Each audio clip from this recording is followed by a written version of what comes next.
É possível uma lei obrigar um município a ter em todas as suas bibliotecas públicas a Bíblia?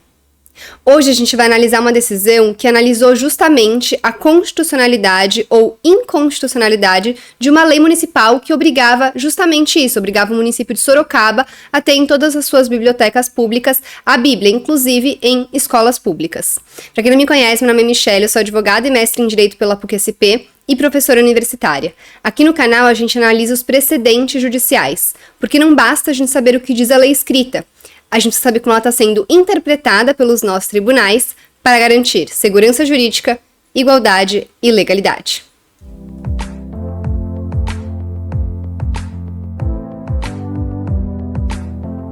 Antes de a gente começar a análise dessa decisão, não esqueça de se inscrever no canal, dar o seu like nesse vídeo e compartilhar esse vídeo com outras pessoas que possam se interessar sobre esse assunto. Bom, então esse caso ele chegou no Tribunal de Justiça do Estado de São Paulo por meio de uma ação direta de inconstitucionalidade, que foi ajuizada pelo Procurador-Geral de Justiça do Estado de São Paulo, em decorrência da Lei Municipal Sorocaba, número 7.205 de 2004, que tornava obrigatória a colocação de exemplares da Bíblia Sagrada nas bibliotecas pertencentes ao município de Sorocaba e dava outras providências. E aí, basicamente, o procurador estava alegando que essa lei violava a laicidade do Estado e também violava o princípio constitucional da isonomia, na medida em que prestigiava, sem fundamento legítimo, determinadas pessoas em detrimento de outras, num ambiente em que a religião ou o credo não pode receber especial consideração. E eu quero frisar desde já que, apesar da gente estar falando aqui de uma decisão do Tribunal de Justiça do Estado de São Paulo, ela foi fundamentada em precedente do STF, que em uma ação direta de inconstitucionalidade que chegou lá, também já acabou decidindo sobre essa questão. Então vamos ver quais foram os fundamentos da decisão do Tribunal de Justiça do Estado de São Paulo. Então, o ministro, o desembargador relator, ele vai começar dizendo que a lei municipal em questão tornou obrigatória a colocação de Bíblias Sagradas nas versões católica e evangélica nas bibliotecas pertencentes ao município de Sorocaba, a quais deveriam estar em local de fácil acesso. E ele vai dizer que, sim, a Bíblia Sagrada é um livro como qualquer outro. Inclusive, eu quero já enfatizar como que a Bíblia, ela é um documento histórico que moldou toda a nossa cultura ocidental. Então, é, sim, muito interessante que todo mundo leia a Bíblia para compreender melhor como funciona a cultura ocidental, como funciona o mundo em que a gente vive. Mas, ele também vai ressaltar que é certo que a Bíblia constitui, em rigor, a expressão das religiões cristãs. É considerada sagrada para os respectivos adeptos. E nessa imposição de ter a Bíblia nas versões católica e evangélica, existe sim uma violação à laicidade do Estado. Porque não tem notícia de que outros textos religiosos também estavam nessa lei como obrigatórios de estarem nessas bibliotecas municipais. Então, por que está privilegiando um texto religioso em detrimento de outro? Então vai falar, nem o Alcorão, nem o Talmud ou a Torá teriam sido objeto dessa obrigatoriedade. E ele vai citar aí o artigo 19 da Constituição, que veda que a União, os estados, o Distrito Federal e os municípios estabeleçam cultos religiosos, embaraçem os respectivos funcionamentos ou com eles mantenham relações de dependência ou aliança ressalvada na forma da lei a colaboração de interesse público. No caso em tela, porém, a nítida opção do legislador municipal pela difusão apenas das religiões cristãs implica a relação de aliança vedada pela Constituição Federal.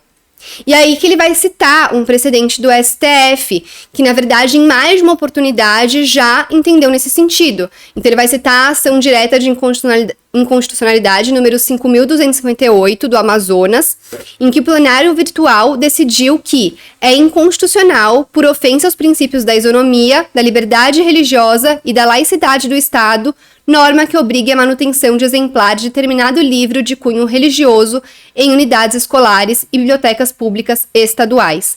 Mas aí percebam desde já também que isso não é proibir que esses livros estejam nas bibliotecas e nas escolas públicas, de forma alguma, mas é proibir que exista uma lei obrigando a existência de somente um e não outros. Às vezes, talvez uma lei que obrigasse a ter todos os livros que manifestam as principais religiões justamente para incentivar até o acesso à cultura e o respeito às religiões, poderia ser considerada válida. Agora, uma lei que obriga somente um texto sagrado em detrimento de outros foi considerada inconstitucional, tanto agora pelo Tribunal de Justiça do Estado de São Paulo, como nesse precedente do STF que foi citado na decisão.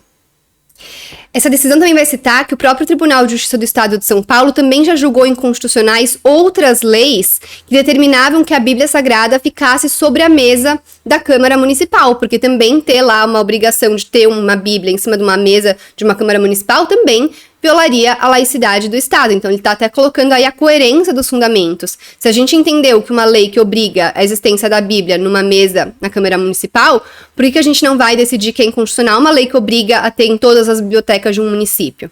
Então, foi com base nesses fundamentos que a lei foi considerada, sim, constitucional, para dizer que não é possível existir, portanto, uma lei que obriga o município a ter em todas as suas bibliotecas públicas só um texto sagrado, que no caso era a Bíblia na sua versão católica e evangélica. E aí, gente, pra gente finalizar esse vídeo, eu quero ressaltar de novo como eu sou uma pessoa que gosta muito de ler, e eu sempre quis ler a Bíblia, mas eu nunca tinha lido a Bíblia, apesar de eu reconhecer como se trata de um documento realmente histórico que moldou a nossa cultura. E esse ano eu me propus a ler a Bíblia, e eu incentivo outras pessoas que façam isso, não por motivos religiosos, apesar de também não achar ruim quem lê, num viés religioso, mas ler realmente como um documento cultural e histórico. E é o que eu tô fazendo este ano, e eu quero aqui indicar esse livro aqui, que é a Bíblia dividida em 365 dias. E aí tem tanto o Antigo Testamento quanto o Novo Testamento. Eu comecei o ano lendo os dois ao mesmo tempo, então eu lia o trecho do dia, tanto do Antigo quanto do Novo. Mas eu achei que aí não ficou tão fluida a leitura. Eu acho que aí eu comecei a ler só o Antigo, porque eu achei que eu vou ler primeiro o Antigo, eu tiro esse ano para ler só o Antigo, realmente focar nesse texto, e no ano que vem eu leio o Novo. E aí fica então essa indicação de leitura, porque eu acho que é uma forma de ler a Bíblia que já vem organizada para você, facilitando que em um ano você leia ou a Bíblia inteira, Antigo e Novo Testamento, ou você faça como eu tô fazendo, leia em um ano um e no outro ano o outro. Tô achando muito bom, tá? E, lógico, tem dias que eu fico, às vezes, sem ler o trecho do dia, e aí eu leio vários. Pego um dia que eu fiquei uma semana sem ler, por conta da correria, por conta de outros livros que eu também leio, e aí eu leio de uma vez, o que eu até gosto de fazer, porque aí a história também fica bem gostosa de ler. Eu vou lendo várias vezes, eu não vou lendo um trechinho curto por dia. Então, aí depois que você compra e você entra no ritmo, você vai adaptando aí a sua rotina. Mas fica, então, essa indicação. E o vídeo de hoje é isso, espero que tenha gostado. Se ficou com quaisquer dúvidas, deixe aqui nos comentários, deixe também suas sugestões, opiniões e críticas. E é isso. Não esqueça de novo de se inscrever no canal, dar o seu like nesse vídeo e compartilhar esse vídeo e o canal com outras pessoas que possam se interessar sobre esse assunto. Muito obrigada e até a próxima!